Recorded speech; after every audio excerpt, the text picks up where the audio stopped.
Namaste. My name is Anirban Saren. Today I am going to speak about what is true independence or freedom. So let's start by defining what is independence. What is independence? Freedom from being governed or ruled by another country. Okay, but what is freedom? Freedom, the condition or right of being able or allowed to do, say, think, etc. whatever you want to without being controlled or limited. Okay, so essentially independence is when you are free to do anything, say anything, think anything without being limited, right? Well, not so easy. First, I would like to bring to your attention another point. Are we really free? Are we really free? My answer is no. Why is that? Today in this video, I am going to say to you why we are not free and how we can be free. My name is Anirban Saren and I am a student, an aspiring motivational speaker and a lover of wisdom. So let's proceed. Why do we want freedom? This is a question we have to ask ourselves in order to answer the question, we are not free. Why we are not free? To answer this question, we have to ask ourselves, why do we want freedom? Freedom is an ideal and a fundamental need. There's a quote by Spinoza. It says, men believe themselves to be free simply because they are conscious of their actions and unconscious of the causes whereby those actions are determined. There are many kinds of freedom: economic freedom, freedom to act, informational freedom, ideological freedom. But I say we are not free. Although we have this kind of freedom in our country right now in 2019, I think we are not free because there is another kind of freedom. We are not free. Why is that? Because we are unconscious of the limitations of ourselves. When an external force makes us realize our limitations, we become more conscious and then we strive and struggle to overcome the limitation. But if you are unaware of the limitations that we have, then we will never be free. So there is a story called the 12 Men of Gotham. There were 12 men in Gotham who went to do fishing. When they came back home, they counted themselves and they found that they were only 11. So they went back to the river and they searched for the 12th person.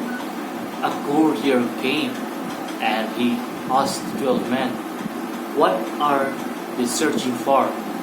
Who is the one who they're searching for? Why were they so upset? The 12 men said to him, the 12th man had drowned. One of them had died. He had drowned in the river. When they came to fish, they were 12, and when they returned home, they were 11. Now, the courtier knew that they were 12. They were 12 indeed. The men had not counted themselves. Like if a person counts themselves, he forgot to count himself. And so thought that they were 11, but actually they were 12. The courtier told them that if I find the 12th person for you, you will give me all the money that you have. The 12th man agreed. The courtier pointed out to them the 12th man, and he got all the money. The moral of this story is very simple. We need to become conscious of what we do not know, right? We did not know something, we gotta be conscious about that. Think about it. If India was not ruled by the British, will the sati, the child marriage, be abolished? No, right? The British made us realize that they were a limitation to our society. Well, I'm not saying that the British were good or something, their intentions were not good, but eventually it resulted in some kind of advancement in our society. Although it was a hard struggle, but it was worth it, right? We moved from limitation to freedom. We need to be conscious of the ego. The ego is the source of all limitations and all ignorance. Once we are aware of it and understand it completely, we can be free from every limitations.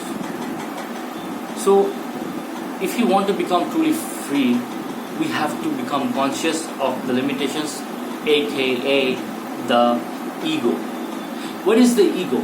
We'll come to that in a later video. But right now, just remember that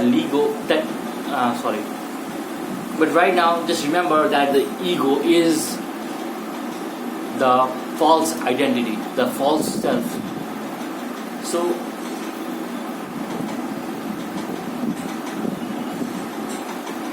to become truly independent, this Independence Day, think about it.